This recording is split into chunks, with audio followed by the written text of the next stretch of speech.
आप कर रहे हैं, मैं फिर कह रहा हूं आपको, महुआ को सिर्फ ग्रीन सिग्नल मिलना है। महुआ सबसे पहले भारतीय जनता पार्टी ज्वाइन करेगी, ग्रीन सिग्नल खाली मिलना है। चल रही है बातचीत। जिस दिन उनको लगने लगेगा कि हाँ महुआ को आ जाना चाहिए बीजेपी में, महुआ आ जाएंगी। ये गलत फहमी मत पालिए कि ये इन्होंने तड़ी पार कह दिया, इन्होंने प्रधानमंत्री को अपशब्द बोल दिया, गृह मंत्री को अपशब्द बोल दिया, इनकी एंट्री तो बैन है बीजेपी में। बिल्कुल नहीं। भारतीय जनता पार्टी ऐसे लोगों का तो बहुत सम्मान करती है साहब।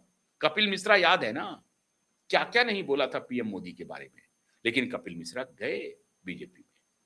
तो बीजेपी को पता है कि जो हमारा अपमान कर रहा है ना, उसे अपने अंदर ला करके उसको, उसके अपमान को याद दिलाते रहो, बार बार याद दिलाओ।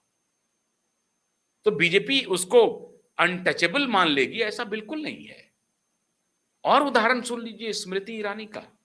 एक जमाने में स्मृति ईरानी धरने पर बैठ गई थी इसी मोदी जी के खिलाफ, लेकिन वो आई बीजेपी में।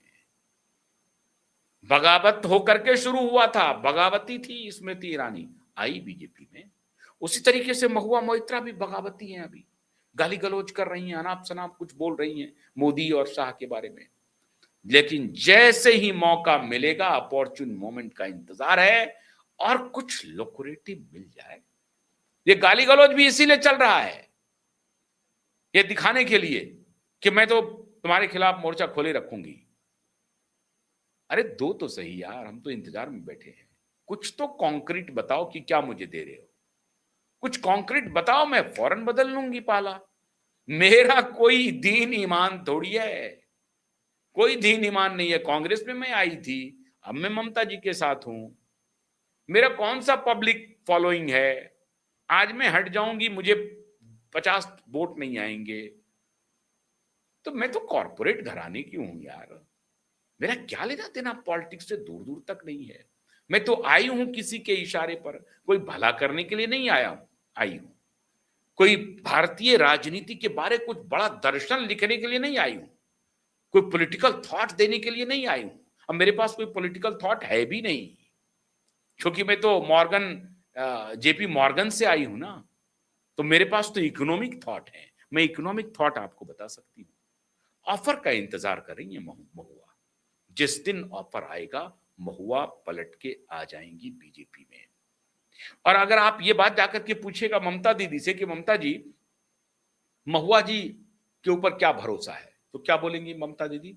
कोई भरोसा नहीं है, किसी के ऊपर कोई भरोसा नहीं है। जो जितना जोर से बोल रहा है, पता चला वो उतना पहले भाग जाएगा। अरे तो किसी को पता था क्या? अभी साहब देखिए, 6 सांसदों की लिस्ट सौंपनी थी, किनको? एकनाथ शिंदे जी को, जो 6 सांसद आ गए, रुक गया। उन्होंने लोकसभा स्पीकर को नहीं दिया लिस्ट। क्यों नहीं दिया? इसलिए कि 6 सांसद मन बना रहे हैं वापस आने का, या उसमें से 2-3 सांसद नहीं आए हैं। कुछ दलाल हैं जो ठाकरे के पैसे पर पलते हैं, पत्रकार, महाभ्रष्टाचारी महाभ्रष्टाचारी पत्रकार फैला दिया कि 4-6 में से 2 जो हैं वो उन्होंने कह दिया कि नहीं मैं वापस आऊंगा। अरे नहीं आए 6। पत्र इसलिए नहीं दिया ओम बिरला जी को एकनाथ शिंदे जी ने कि ये 6 हमारे साथ आ गए हैं, इनको अलग मानिए नहीं, हमारे पार्टी में अब ये मर्ज करने की अनुमति दीजिए, ये पत्र आ रहा है। इसलिए नहीं, इसलिए रुक गए क्योंकि खबर आई कि 7वां भी आ रहा है। समझे बात को? एक और आना चाह रहा है, तो थोड़ा इंतजार कर लीजिए, 21-22 का इंतजार कर लीजिए, कुछ चल रही है चर्चा।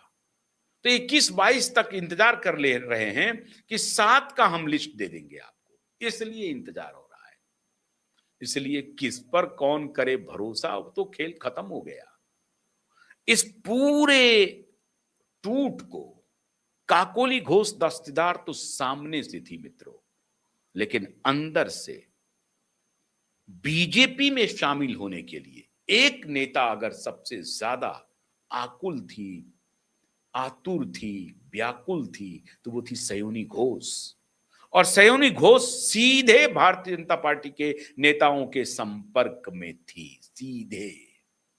सयोनी घोष ही बीजेपी के नेताओं को ब्रीफ कर रही थी कि इतने हमारे साथ आ सकते हैं। अब चड्ढा चड्ढी वाली बात तो याद है आपको। एग्जैक्टली जो चड्ढा बने, अब मैं उसका नाम नहीं लूंगा, वही ये बन गई। एग्जैक्टली जो चड्ढा आम आदमी पार्टी के लिए बने, वही सयोनी घोष जी बन गई ममता बनर्जी की टीएमसी के लिए। और जिस शब्द का सयोनी घोष ने प्रयोग किया था, ओपनली किया था, कैमरे पर किया था, पूरी दुनिया को बताया था कि मैं चड्ढा थोड़ी हूं जो फलना बन जाऊंगी, डैश बन जाऊंगी। समझ गए आप? तो मैं चड्ढा नहीं हूं जो डैश बन जाऊंगी। बन गई ना। इन्होंने ही कहा था कि बन जाऊंगी क्या, लेकिन बन गई।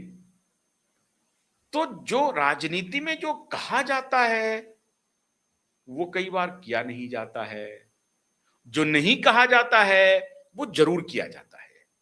सयोनी घोष ने इसको साबित किया। और अब जो खबरें आई कि ये इस पूरे मामले को आगे बढ़ाने में सयोनी घोष की बड़ी भूमिका थी। आखिर सयोनी घोष एक महत्वाकांक्षी एक्ट्रेस टर्न्ड पॉलिटिशियन है और उनको मालूम है कि हमें अभी आगे जाना है। बस हम एक बार सांसद हो गए इससे काम नहीं चलेगा, हमको आगे बढ़ना है, तो हमें कोई ना कोई रास्ता पकड़ना पड़ेगा।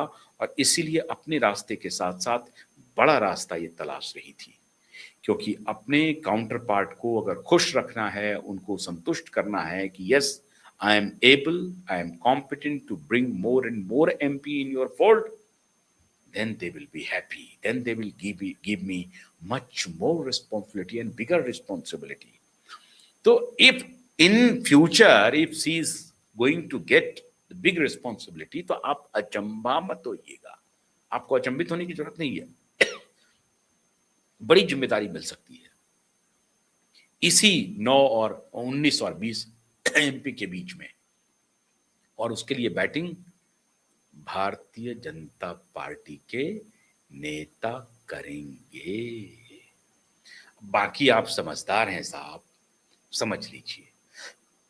असली मास्टरमाइंड, छोटी उम्र में सबसे छोटी, लेकिन लंका में एक कहावत है, एक कोलोकियल कहावत है कि लंका में जो सबसे छोटा होता है वो 49 हाथ का होता है।